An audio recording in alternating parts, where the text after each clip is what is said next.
Caruuray ku soo dhawaada dad qalatadii dhagdheer.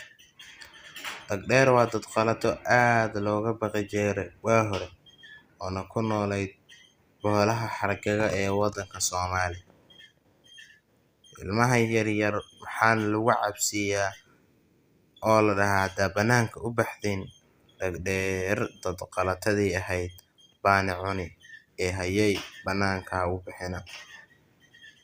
Waxay soo wadaba dhagdheer maalin ayay ugaar u baxday. Waxba way soo waaysa nasiib xumo, daal iyo haraad baa ka muuqday. Dhagdheer fikrad ayay keentay. Fikradaasoo ah inay aqalo duleelka aqalkeeda inay aqala ku dhisto. Gabadheedii amayee amartay ku dhiraahday.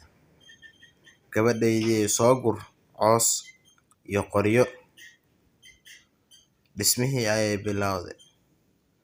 Aqala ayay ku dhistay duleelka aqaladeeda. Caruuray dhagdheer waxay sidan u sameynayso maxay islahayd ama ruux socotay kugu soo gudaa keligii socod. Dhagdheer waa dad qalato loo daayay xoog dabeesheena la ordahayd. Ninkii gacan u soo gala kamuu baxsan jirin. Maalin maalmaha ka mid ah maxaa jirtay islaan socoto ah oo ninkeedii ka dhintay.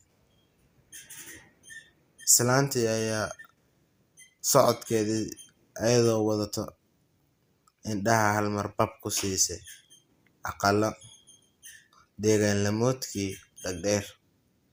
Way ku soo leexatay sidii caadadii ahayd. Maxay weydiisatay biyo iyo baad. Gabadhii ayaa biyo siisay markaasay ugu jawaabtay hooyaday waa dhagdheer.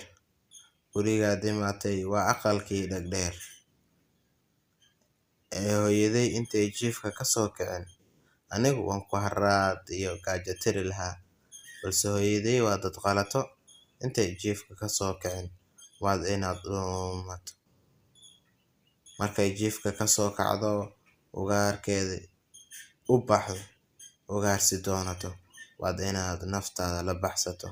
Hooyaday waa la socotaa dabeeshee la orotay orod oguma baxsanaysid. Islaantii baqdin ayay dhulka cagaha ku qaban weysay ayadoo ka baqayso dhagdheer.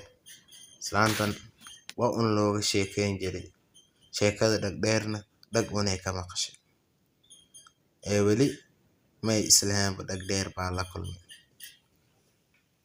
Dhagdheer markii soo kacday maxay dhahday gabadheedii ma meeshan mar cid kala imaatay.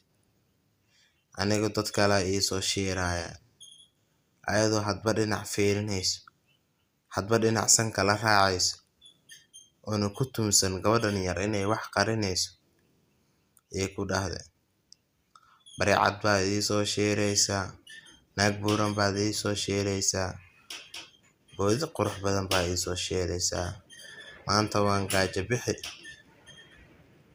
Markaasay islaantii carar isku dartay.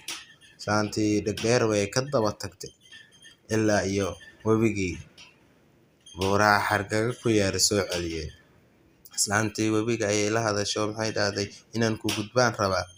Webigii muxuu ugu jawaabay haddaa wax xumaan isku ogeyn waad gudbi kartaa haddii kale waan ku liqi. Islaantii way gudubtay. Dhagdheer ayaa si la mid ah sumaysay.